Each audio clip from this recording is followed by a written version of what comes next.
ఉమ్మడి రంగారెడ్డి జిల్లా పరిధిలో భారీగా గంజాయి పట్టుబడింది. పక్కా సమాచారంతో తనిఖీలు నిర్వహించిన పోలీసులు 80 కేజీల గంజాయిని స్వాధీనం చేసుకున్నారు. బాచుపల్లి క్రాస్ రోడ్లో 4 కేజీల గంజాయి సీజ్ చేసి ఇద్దరిని అరెస్ట్ చేశారు. ఖాజీపల్లిలో ఓ ఇంటిపై దాడి చేసి 76 కేజీ గంజాయి, 2 ఆటోలు, ఒక బైక్, 4 సెల్ ఫోన్లు స్వాధీనం చేసుకున్నారు.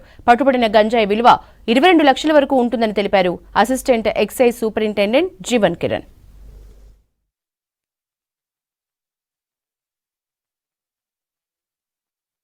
76 కేజీల గంజాయి నిల్వ చేశారు.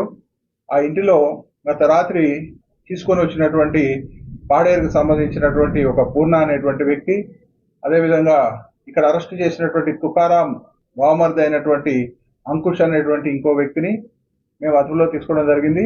వీరందరూ కూడా ఈ మల్లంపేటకు సంబంధించినటువంటి ఒక వ్యక్తి ఉన్నాడు, వికాస్ అనేటువంటి వ్యక్తి. వీళ్ళందరూ కూడా ఒక గ్యాంగ్ గా ఏర్పడి వీళ్ళు ఒరిస్సా ఆంధ్ర బోర్డర్ నుంచి గత రాత్రి ఈ తీసుకురావడం జరిగింది.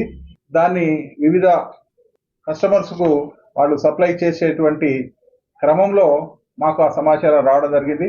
మేము నిఘా వేసి పట్టుకోవడం జరిగింది. 4గురిని కూడా మేము అరెస్ట్ చేశాము. ఈ అరెస్ట్ చేయడంలో మేము కొంతమంది పారిపోవడానికి కూడా ప్రయత్నం చేశారు. వాళ్ళని చేసి మా సిబ్బంది చాకచక్యంగా వాళ్ళని అరెస్ట్ చేయడం కూడా జరిగింది. ఈ కార్యక్రమంలో ఈ దాడిలో